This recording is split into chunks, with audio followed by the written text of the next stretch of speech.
Hello, hello. Hi, guys. I'm going to try looking at the camera today instead of the pictures on the computer. Welcome, welcome. So time for another Q&A. Last time I had a lot of fun with this Q&A. And I'll be switching these up. I'll do like a Q&A and then I'll do a class. So, but it's only going to be once a month from for now. So I'm just going to wait till we have some people logging on, and I'm changing the time. So Wednesday at 4:30, monthly, either Q&A or a stretch class. And hopefully more people can log on at this time. So we'll see how this works out and adjust as needed. My name is Amy from Mastro Stretch, and today we're going to have a holistic health and fitness Q&A. I'm going to answer some questions. If you have any questions, just go ahead and pop them in the comments, and I'll see if I can answer them. So we'll just wait a couple minutes here. If you guys know me, I don't like to wait around. But a couple questions we have that came in. How much water you should be drinking daily. The other question was about vitamin D. Do you need to take a vitamin D supplement? And then also recommendations for supplements. I can tell you what I wouldn't recommend any. I really can't recommend, but I can tell you what I take and what's worked for me. So that is a very, very personal thing. Okay, let's see. What curl products do you use on your hair? Yes. That's so funny you say that, because I was thinking about that. Action needed. Keyframe rate too low. Apparently, Facebook, my internet connection probably isn't so great. Anyways, we'll go with it. Technology. So let's start with how much water you should be drinking. Because we've all heard, like, we should be drinking eight glasses a day. Is that necessarily true? No. Excuse me. I just want to go through a few symptoms that you might be feeling if you are not drinking enough water. So some of those symptoms would be afternoon fatigue and sleepiness. So if you're a little dehydrated, that would definitely be a symptom. Or fatigue in general, because typically you're going to feel probably about 10% less energy. UTIs are a big one. Brain fog is another one. Weakness, constipation, another big one. So if you're dehydrated and you suffer from constipation, yeah, more water will help. Decreased immunity, so you might get sick a little bit more often. Joint pain, reflux, so acid reflux, and then also dark pee is a symptom of dehydration. So I would say generally most people are dehydrated. They're not drinking enough water. So people I've worked with, most of my clients are not drinking enough water. I know they're not. They will not admit it, but a lot of aches and pains will go away if you drink enough water. So how much should you be drinking a day? It's not necessarily about how much, but we want to optimize the amount of water that you are drinking. One thing I've been doing at night, I will make a glass of water with lemon juice and sea salt and have it ready for first thing in the morning. So first thing in the morning, I'm drinking that glass of water. So a big glass of water first thing in the morning to hydrate you from your sleep. I prepare it at night, so I don't even have to think about it. You know, get up, go to the bathroom, drink my water.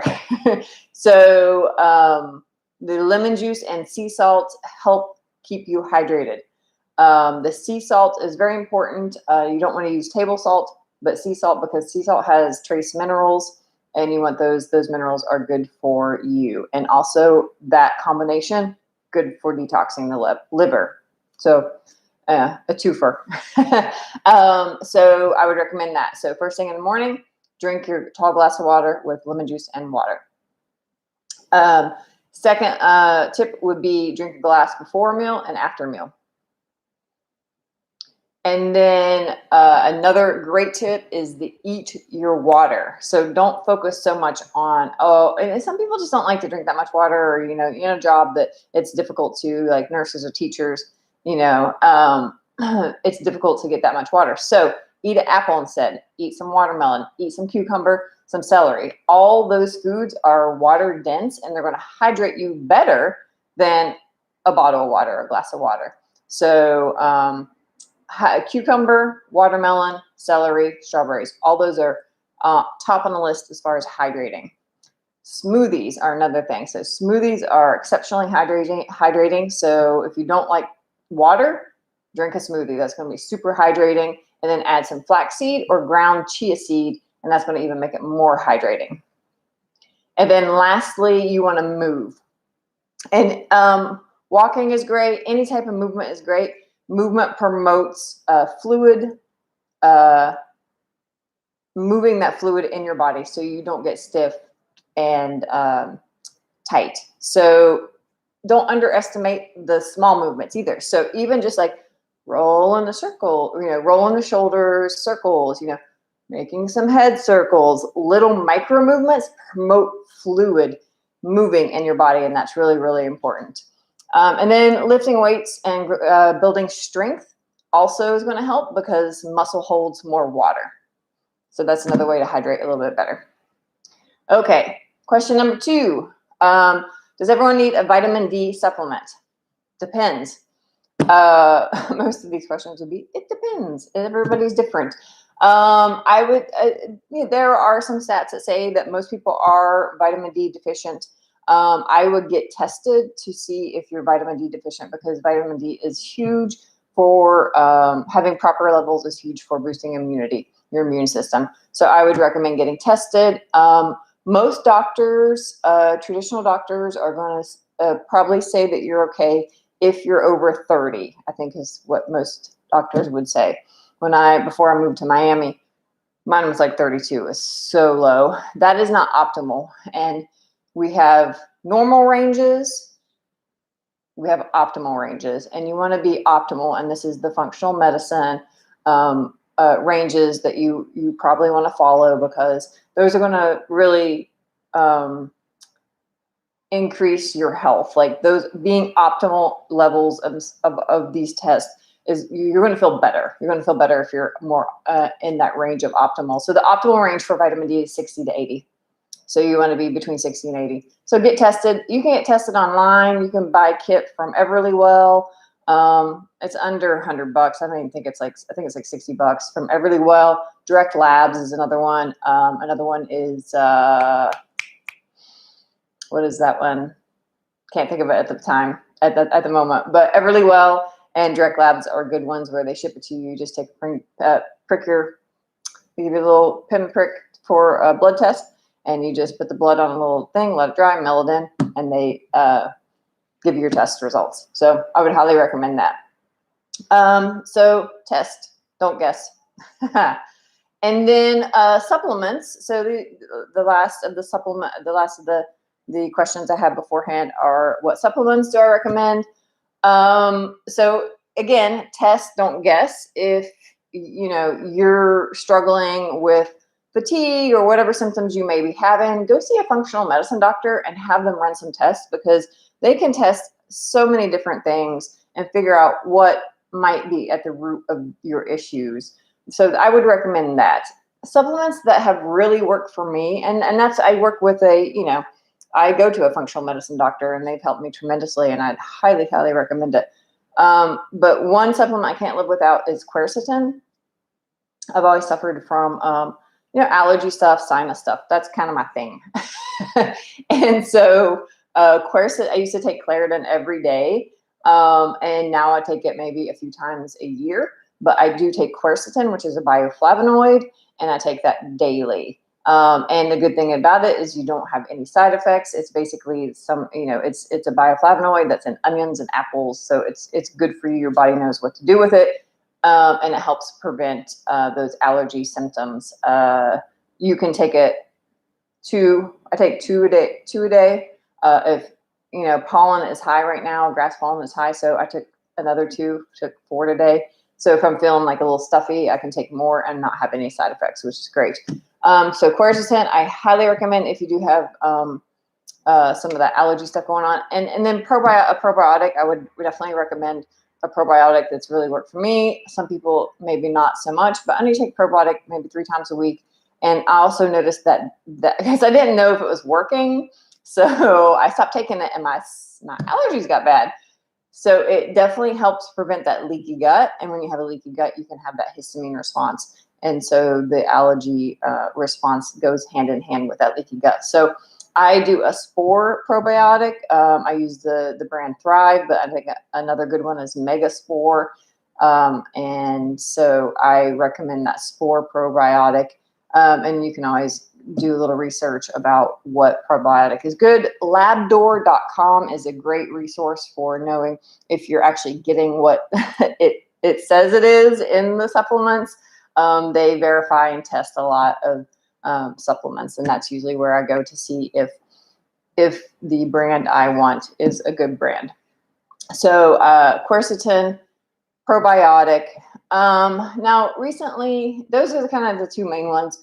I'm in perimenopause, so I have been struggling a little bit with some hormone imbalances, and so I'm playing around with some hormonal stuff that help balance the hormones, and I'm taking DIM for estrogen dominance, and then also I started using some bioidentical progesterone. So playing around with that, see if that helps. Another one that has helped tremendously, and I haven't taken it for that long, is a methylated B vitamin. I don't eat a lot of meat, and if you don't eat a lot of meat, you could be low in B vitamins. Being in low in B vitamins also means being low in energy, and these have helped me tremendously as far as my energy goes, and possibly the progesterone for energy. So those are the ones I've been playing with. Not real, if I don't have to take it, I'm not going to take it. If I don't see if it's going to, having any effects, then I'm going to stop taking it. So those are kind of the main ones. I would, encourage you to test, don't guess, and experiment with, what works for you. And again, try to find yourself a good functional medicine doctor. So, all right. So those are the 3 questions that I had ready. So let's go on to the hair stuff. That's a fun one. Eat your water. Yeah, great advice. It's easy, right? And we don't think about it. Eat your water. So eat your water. Oh, have I tried cryotherapy? Okay, so we have 2 more questions. Oh, great. I'm so happy. More people are on it this time. So I think this will be a good thing to continue. Okay, so my hair products. I think like at age 43, I learned how to actually deal with my hair. All thanks to my friend Noelle. She's got curly hair, and she has guided me on my journey, my not curly, but wavy hair journey. And so I like the Shea Moisture products. I think those work exceptionally well. You can find them anywhere, like Target, CVS, Walgreens. The Shea Moisture products I really, really like. And then, of course, I followed a few people on Instagram. And the technique for the hair, putting on the product is very, very important. But then I found the Alafia brand. I don't know if that's the correct way of saying it, but I found it at Whole Foods, and they have a wavy shampoo and conditioner, and then they have a kinky. So I got the wavy Alafia brand. It's made from like shea butter and, no parabens and all the, extra crap and toxins. It's a clean shampoo, and it's a small business too. So I like to support small business as well. So that's been working really well. I really like that shampoo. The Alafia shampoo and conditioner for the wavy hair.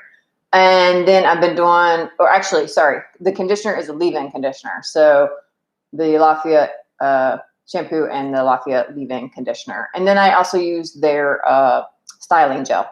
So that's about it. Those 3 things. And then I'll do a weekly mask. And I usually use the Shea Moisture weekly mask. And that's it. It's all about like putting on with prayer hands. So I'll put my leave-in like this. And I'll put my hair products in like this. And then you just scrunch a little bit. It's not, I used to finger the the curls, like just, kind of, and then separate the curls with my fingers, and it would separate the curls. So to keep the curls together, apply the products like this and try that. And flip your head over and do it like that. So the application is very important. Okay. And then cryotherapy. So kind of sort of tried the cryotherapy. I wanted to, and then, I had to fill out the liability form. I have a little heart arrhythmia, self-diagnosed, but I know it's there because it kind of runs in the family. I know my sister has it too, and my grandfather. So I was like, oh, that's what that is, that little, So they wouldn't allow me to do it. But they did allow me to do the facial cryotherapy. So they have a handheld thing where it's super cold and they do it on your face. And boy, and I'll tell you what, when you start warming back up, number one, your skin looks amazing after it. Number two, good for headaches. When I was having migraines, it did help that. And then when I, like the first time I did it, super, super cold, and it kind of takes your breath away. And then you leave, because it's like 15 minutes. And then you leave and you start to feel, they did your neck and everything. So it's like spot treatment. And I got in the car and it was starting to warm up. I was like, crack, crack, crack, crack. It loosened up so nicely. So if you have the opportunity to try it, I would try it. I've done the cold plunges. So that's not fun, but it is good for you. So I know a lot of people have done the cryo and it's great for recovery and they love it. Well, I don't know if they love it, but they know it's good for them. No, but does anyone really like the cold like that? So yeah. So how about you guys? Have you tried cryotherapy? People logged on. Any experiences with cryotherapy? I appreciate you guys logging on. Yeah, if you have any, any experiences with cryotherapy, please leave them in the comments, because I would love to have personal experience. So I have not done it, unfortunately, since I have the little heart thing. So occasionally. And things good for that. Actually, magnesium is very good for arrhythmias. I appreciate you guys logging on. Okay, guys, if that's it for today, thank you so much for logging on. I think the next one I'll do is probably a class. We'll do a stretch class, but the Q&As are kind of fun, so we'll see. We'll see what mood I'm in. But until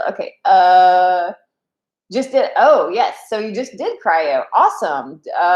We have a cryo review testimonial. So yeah, leave in the comments what you thought of it. And yeah, that's awesome. Hopefully you felt good afterwards. All right, guys. Well, hope you guys have a great evening. And until next time, about in a month. Bye.